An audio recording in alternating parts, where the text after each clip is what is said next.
The other things that are wrong with Pascal's wager, it presumes that belief is a choice in a simple sense, that one can simply choose to believe. That is something that I reject wholeheartedly. I find it absolutely absurd, and I don't have time to explain why. It presumes that God can either be fooled by insincere belief, something that I think most people would consider kind of stupid. Hey, oh yeah, this God guy, I believed in you. I really did. It presumes that belief will result in better behavior, or that behavior will be rewarded. It is a safe bet belief, as if acting as if you believe will eventually lead to true belief. As Aaron was talking about before, just keep telling yourself it's Jesus and you'll believe it's Jesus. That's a bit of Pascal's wager. How many people are familiar with Kirk Cameron, Ray Comfort's goofy sidekick, who used to be on Growing Pains, and now stars in Christian propaganda? He has this thing where he says, I used to be a devout atheist. If there was such a thing as a devout atheist, I'm that guy, and he was never that. But I'm not even sure what he means by devout atheist, because I didn't get the handbook. He says that his epiphany came when he realized, what if I'm wrong? Really? You were a devout atheist? I mean, I'm not quite sure that you and I mean the same thing by that term, but you were a committed atheist, and one day you said, what if I'm wrong? And that was it. I say that 2 or 3 times a day. I'm usually not wrong, except in assuming that I was wrong, but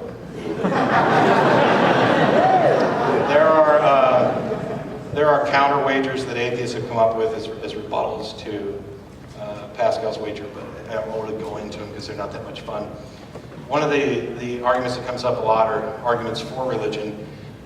I'm going to avoid like the teleological, the cosmological, the ontological, all of those long words that bore the hell out of people, because we're talking to real people and not theologians who have come up with some fancy way of obfuscating the absurdity in their beliefs.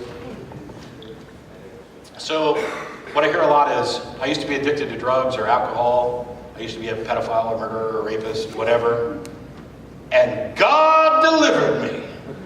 It's the only possible explanation. It couldn't possibly be the fact that I became convinced that I was doing something that was self-destructive or destructive to others, and I actually took the steps to correct that behavior so that I would be a better fucking human being. God did it. The problem is, they don't realize that.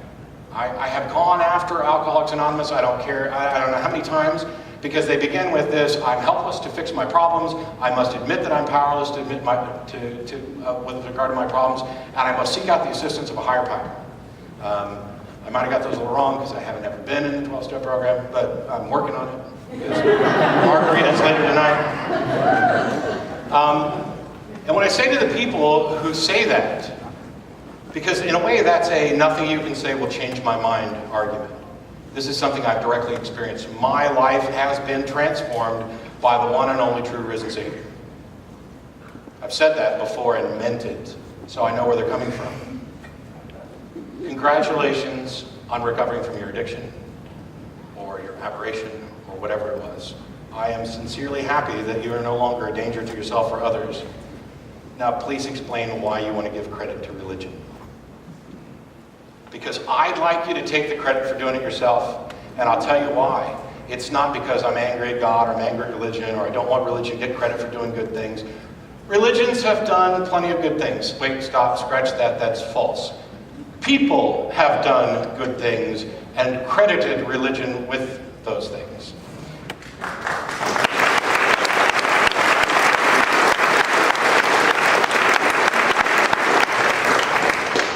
And there are ideas within religion that can produce good results. And those ideas also came from people.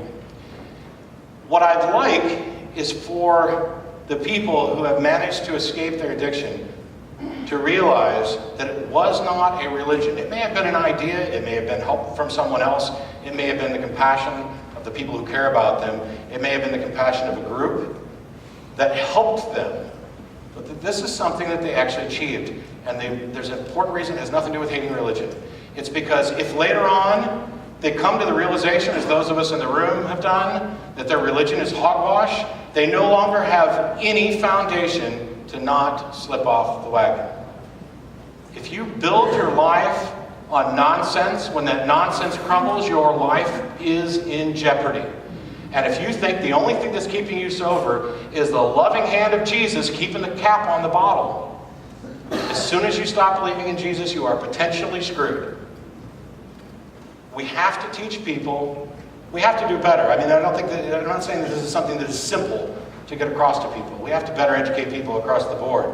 We have to realize that if we're going to understand addictions, we want to first actually investigate them and try to understand things at the level of the brain, not the level of the immaterial soul or the sinful nature or the reprobate person who has been taken over by demons.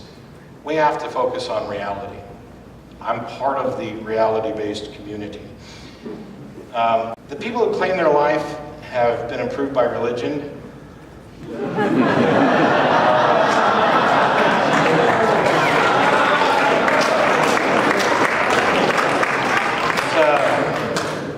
people tend to see things that confirm what they already suspect to be true.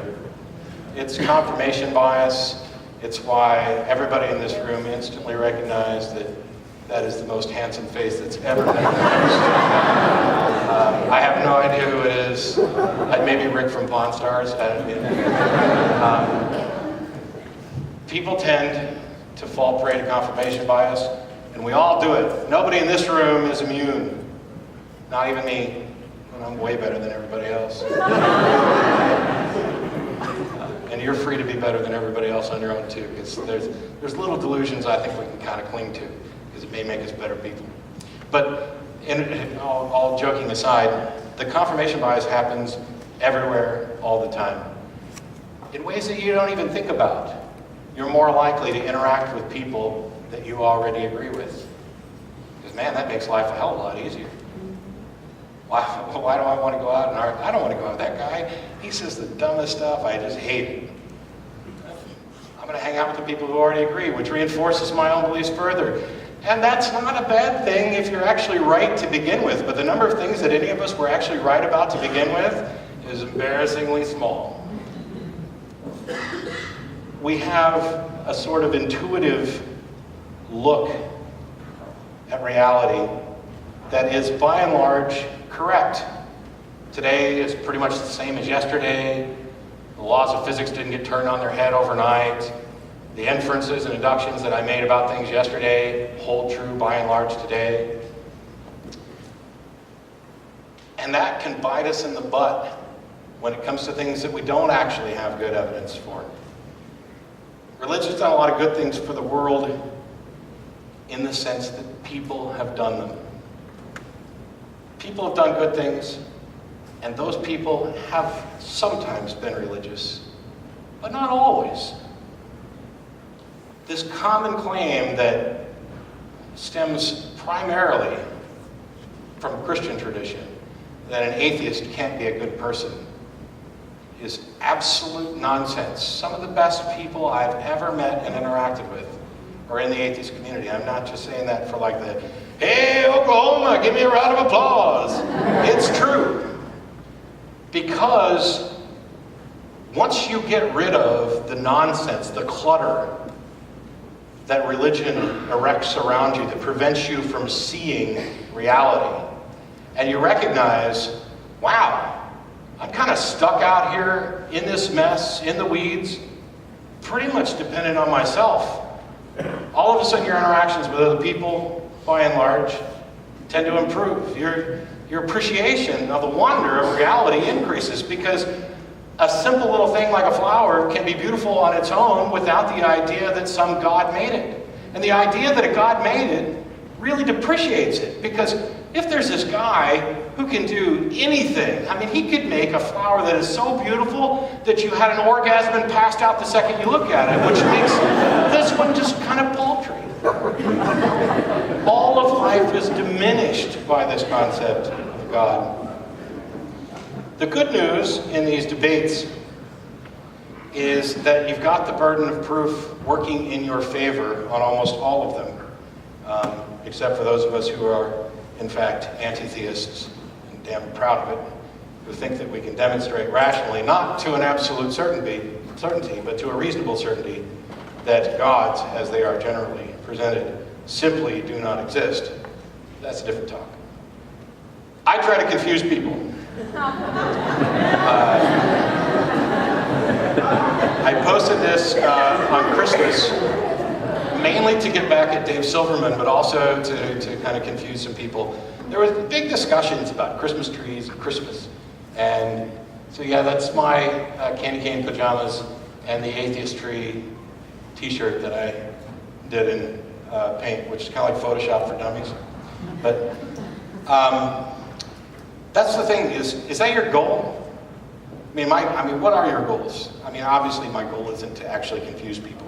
What is it you're trying to actually do? What are you trying to achieve in the conversations and the debates and discussions you have? I'm almost never trying to change the mind of the person I'm actually talking to. I'm mostly getting the information out for hope that somebody else out there will see it and potentially change their mind. I'm happy to be the jackass in the picture as long as there's somebody actually taking the picture, or the child, I guess. I don't know. I just kind of associate naturally with the jackass. This, though, is not what I'm actually aiming for. This is a completely dilapidated, rundown church. Once upon a time, this was my goal.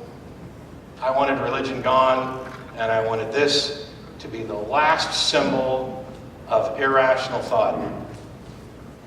I still want the religion gone, but I think we should put the buildings to better use. There's no reason to let them decay when we have people who are homeless. You could put a lot of people in these buildings. Imagine how many people we could put in Vatican City.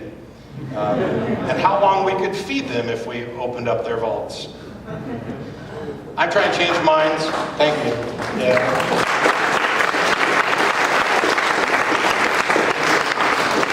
I would say I stole that from Sarah Silverman, but I think she might have stole it from me.